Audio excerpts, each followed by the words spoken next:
इस वीडियो का उद्देश्य किसी भी जाति, धर्म, संप्रदाय या समाज या किसी राजनीतिक दल को किसी भी रूप से ठेस पहुंचाना नहीं है। यह वीडियो केवल शिक्षात्मक रूप से बनाया गया है। इसका उद्देश्य केवल लोगों तक ज्ञान पहुंचाना है।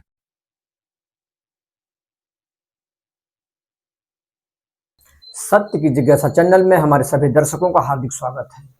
दोस्तों, मैं आपको कुछ न कुछ नया बताना चाहता हूं ताकि आप देश दुनिया के बारे में जान सको। आज मैं टॉपिक ले रहा हूं जीरो एफआईआर। एफआईआर आप जानते हैं, फर्स्ट इंफॉर्मेशन रिपोर्ट, यानी कि किसी भी पुलिस स्टेशन में पूरे भारत देश के या पूरी दुनिया के, पूरे विश्व में, ऑल वर्ल्ड में, लेकिन आप एक भारतीय हैं, इसलिए संपूर्ण भारत में जितने भी पुलिस स्टेशन हैं, पुलिस ठाड़े हैं, वहां पर जाकर आप एक फरियाद दर्ज कराते हैं।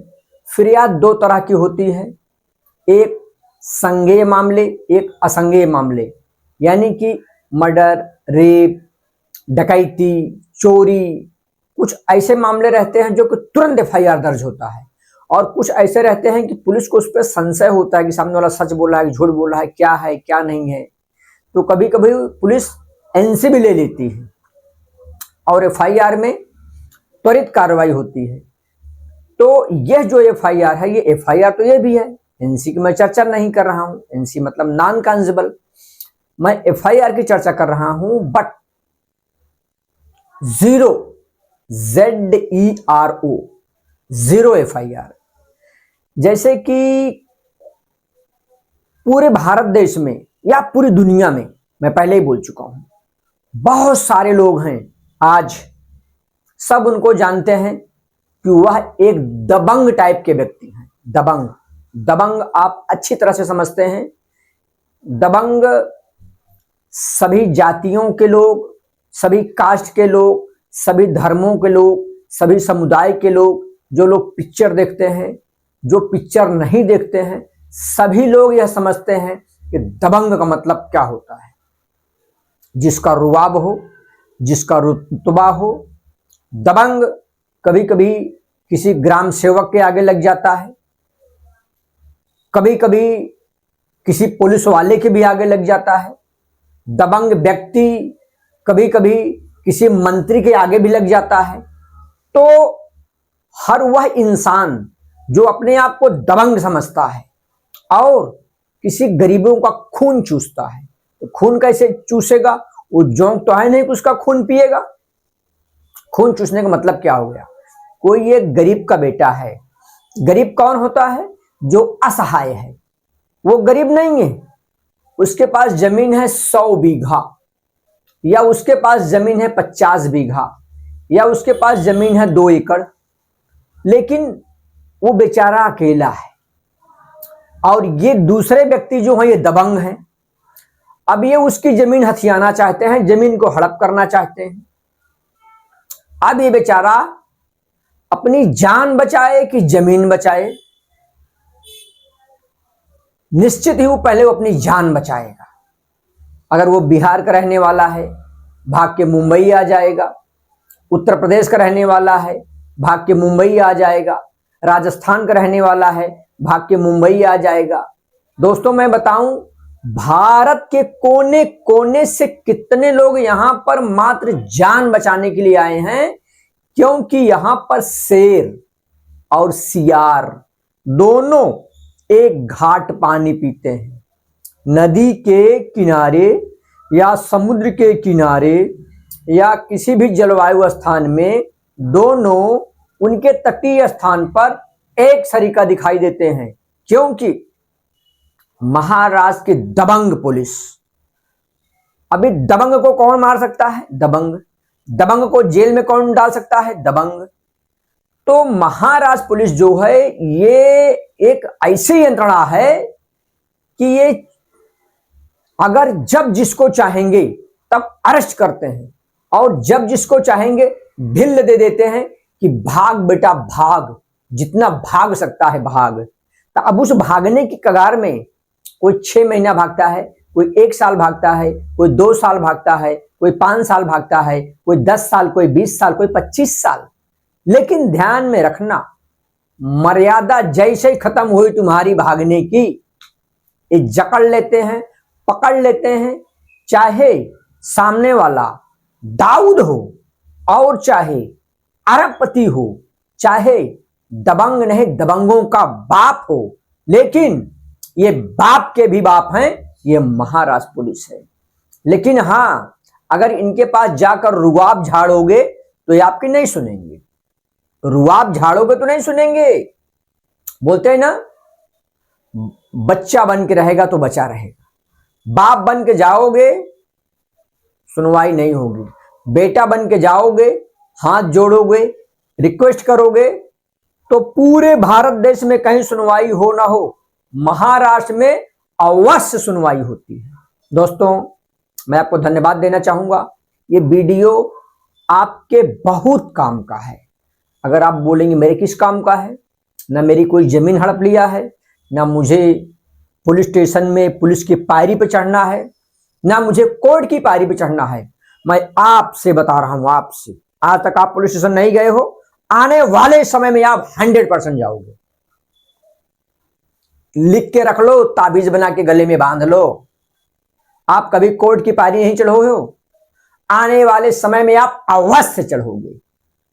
पता नहीं कब आप पर झूठा दहेज का मामला दर्ज हो जाए, पता नहीं कब आप पर छेड़खानी का मामला दर्ज हो जाए, पता नहीं कब आप पे रेप का मामला दर्ज हो जाए, पता नहीं कब आप पे कौन सी विपत्ति आ जाए। दुनिया में हम आए हैं, संसार में हम आए हैं, तो सांसारिक नियमों का पालन करना ही पड़ेगा। अगर हम भारत देश में हैं तो भारत देश के नियमावली प्रमाणे हमें चलना ही पड़ेगा। तो भले ही आप कोर्ट न जाएं, भले ही आप पुलिस स्टेशन न जाएं, न जाना चाहते हो, ध्यान में रखना, लेकिन जब समय आएगा तो आपको जाना ही पड़ेगा। एक LIC एजेंट जिंदगी में कभी भी पुलिस स्टेशन और कोर्ट क्यों जाएगा, वो तो दूरी बना कर रखेगा। लेकिन समय आ जाएगा तो मनुष्य जो है, मनुष्य कौन है, पूरे भारत देश में मनुष्य पाए जाते हैं, तो क्या विदेश में मनुष्य नहीं पाए जाते हैं? पूरी धरा पर, पूरी पृथ्वी पर मनुष्य पाए जाते हैं। मनुष्य एक सामाजिक प्राणी है और मनुष्य को निश्चित ही अपनी जिंदगी में कभी न कभी पुलिस स्टेशन की पायरी और कोर्ट की पायरी पर जाने अनजाने में, स्वेच्छा से, अनचाहे मन से, लेकिन चढ़ना पड़ता है। दोस्त, ध्यान में रखना, भले ही वो पूरे भारत देश का या पूरी दुनिया का कोई भी आदमी हो। अब ये जो मेरा टॉपिक है, जीरो FIR में कहीं किसी महिला का किसी दबंग ने छेड़खानी किया, रेप करने की कोशिश किया, या रेप किया, या गैंग रेप उसका हो गया, ट्रेन में वो चली गई, अभी उसका समझो महिला का रेप हुआ मुंबई में, अब वो चली गई बिहार, और बिहार डर के मारे गई कि यहाँ पे कंप्लेन करा दूंगी तो क्या होगा। अब बिहार में 2 महीना, 4 महीना, 6 महीना, 1 साल के बाद वो एकदम फ्रस्ट्रेटेड है, तो उसकी जीरो FIR बिहार में हो जाएगी और वो मामला ट्रांसफर हो जाएगा महाराष्ट्र। महाराष्ट्र की पुलिस उसकी तहकीकात करेगी, वहां की पुलिस यहां पर आके जीरो FIR वहां पे दर्ज की और यहां पे आके उसकी सूचना दे दी, पूरी कॉपी दे दी। जीरो FIR में मिनिमम 4 पेज, 5 पेज, इससे ज्यादा 10 पेज भी हो सकते हैं किसी भी FIR में। FIR अब पूरे भारत देश में जितनी FIR दर्ज होती है उस FIR में नंबर पड़ता है। जैसे आप 31 मनाते हो, यानी 31 क्या है, 31 दिसंबर की रात को 12 बजे समय चेंज हो जाता है, तारीख चेंज हो जाता है, तो 12:01 पे रात को 1 सेकंड पे अगर कोई गुनाह कहीं दर्ज हुआ, मर्डर हुआ हो, रेप हुआ हो, चोरी हुआ हो, डकैती हुआ हो, कुछ भी हुआ हो, तो अगर वो ऑफेंस या कहीं पे दर्ज होता है, यानी कोई हो FIR कहीं पर भी दर्ज होता है, तो उसमें लिखा जाएगा FIR नंबर या गुन्हा रजिस्टर क्रमांक नंबर 001/2026। अभी तो 25 लगा ही है और मैं 31 दिसंबर की बात किया, तो 31 दिसंबर के बाद अगर ऑफेंस रजिस्टर हो रहा है तो क्या लिखा जाएगा 26। तो वो कहां पे लिखा जाएगा, तुलिनी में दर्ज हुआ तो तुलिनी में, थाना मऊआइमा में दर्ज हुआ तो मऊआइमा में, थाना सोराव में हुआ तो सोराव, बाघराय में दर्ज हुआ तो बाघराय, कुर्ला में दर्ज हुआ तो कुर्ला, धारावी में दर्ज हुआ तो धारावी। चाहे महाराष्ट्र हो, चाहे राजस्थान हो, चाहे उत्तर प्रदेश हो, चाहे बिहार हो, पूरे भारत देश का कोई भी स्टेट हो, कोई भी पुलिस स्टेशन हो, सब जगह पर 001 अब्लिक यानी कि बटे 2026। तो एफआईआर नंबर 1 कहां पर है, पूरे भारत देश के सभी पुलिस स्टेशन में है। लेकिन जो अब्लिक है वो ये दर्शाता है सन कौन सा है। तो एफआईआर नंबर 1 2020 में भी है, 21 में भी है, 22 में भी है, 26 में, 30 में भी आएगा, सन 50 में भी आएगा, सन 15 में भी है, 12 में भी है, 8 में भी है। समझ में आया, हर साल में रहता है। लेकिन अब्लिक के बाद सन बदल जाता है और जैसे ही 31 आप मनाएंगे फिर नए साल का नया प्रोसेस चालू हो जाता है। तो दोस्तों ये जो 0 एफआईआर है किसी भी प्रकरण में, अभी समझो कोई व्यक्ति आपका सगे वाला है और वो उसकी कोई संपत्ति हड़प लिया है और वो लापता है, आपको किसी के ऊपर डाउट है और आपको भी संशय है कि आप यूपी जाओगे, बिहार जाओगे, राजस्थान जाओगे, हिंदुस्तान के किसी कोने में आप रहते हो, वहां पर आप जाओगे, आपको मार डाला जाएगा। वो दबंग व्यक्ति आपको घड़ियाल के आगे डाल देगा, वो दबंग व्यक्ति आपकी क्रूर हत्या कर सकता है, वो दबंग व्यक्ति आपकी लाश गायब कर सकता है। तो आप 0 एफआईआर महाराष्ट्र में दर्ज करके आप न्याय मांग सकते हो, क्योंकि बहुत सारी ऐसी घटनाएं हैं और बहुत सारे ऐसे लोग अभी भी महाराष्ट्र की धरती पर बसे हुए हैं। कितने लोगों को मैं स्वतः भी जानता हूं कि वो बेचारे यहां पर एफआईआर दर्ज कराने वाले हैं और कितने लोगों का 0 एफआईआर अदर स्टेट में भी दर्ज हुआ है और यहां भी दर्ज हुआ है। तो आपको अगर गरज नहीं भी है तो आपके किसी सगे वाले को, आपके किसी पड़ोसी को, आपके किसी दोस्त को, आपको मालूम होगा कि उत्तर प्रदेश में दबंग कौन है, प्रयागराज में दबंग कौन है, मतलब प्रयागराज उत्तर प्रदेश में ही है, लेकिन एक डिस्ट्रिक्ट वाइज बोलते हैं ना कि हर जिले में एक, जैसे कुछ लोग बोलते हैं हर दरोगा अपने थाने का गुंडा होता है, मैं बोलता हूं हर दरोगा अपने थाने में दबंग होता है और उसको दबंग होना ही चाहिए। अगर वो दबंग नहीं रहेगा तो वो क्राइम को कंट्रोल नहीं कर सकता।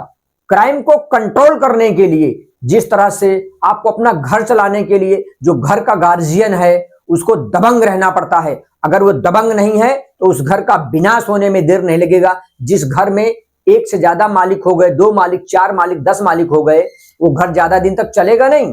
घर में मुखिया एक ही होना चाहिए और मुखिया सूर्य के जैसा तपन वाला होना चाहिए, तपता रहे, सब पे सर्वाधिकार जमा कर रखे। दिखावटी रूप, हाँ, क्योंकि घर है, बच्चे अपने हैं, लेकिन आपका दिखावटी रूप होना चाहिए और वो घर अच्छे से चल सकता है। उसी तरह से आप ये जो 0 एफआईआर है, 0 एफआईआर किसी दबंग व्यक्ति के खिलाफ, किसी खूनी के खिलाफ, किसी व्यभिचारी के खिलाफ अदर स्टेट में, अदर पुलिस थाने में कहीं भी दर्ज करवा सकते हैं। इससे आपको बहुत सारी सुविधा मिलेगी और वो मैटर को उस संबंधित पुलिस स्टेशन में तपास किया जाएगा। महाराष्ट्र में भी अगर आप विरार में रहते हैं और घटना आपकी वसई में घट गई है तो वसई पुलिस थाने में दर्ज होगा। कभी कभी कैसा रहता है, आपको पुलिस दौड़ाती है, आप विरार में जाओ, नालासोपारा जाओ, तुलिन जाओ, अचोले जाओ, दौड़ाएंगे, लेकिन आप उनको बोल सकते हो, उनसे विनती कर सकते हो, रिक्वेस्ट कर सकते हो कि सर प्लीज मेरा 0 एफआईआर ले लीजिए, तो निश्चित ही पुलिस का दिल पसीजेगा और आपका 0 एफआईआर ले लेंगे।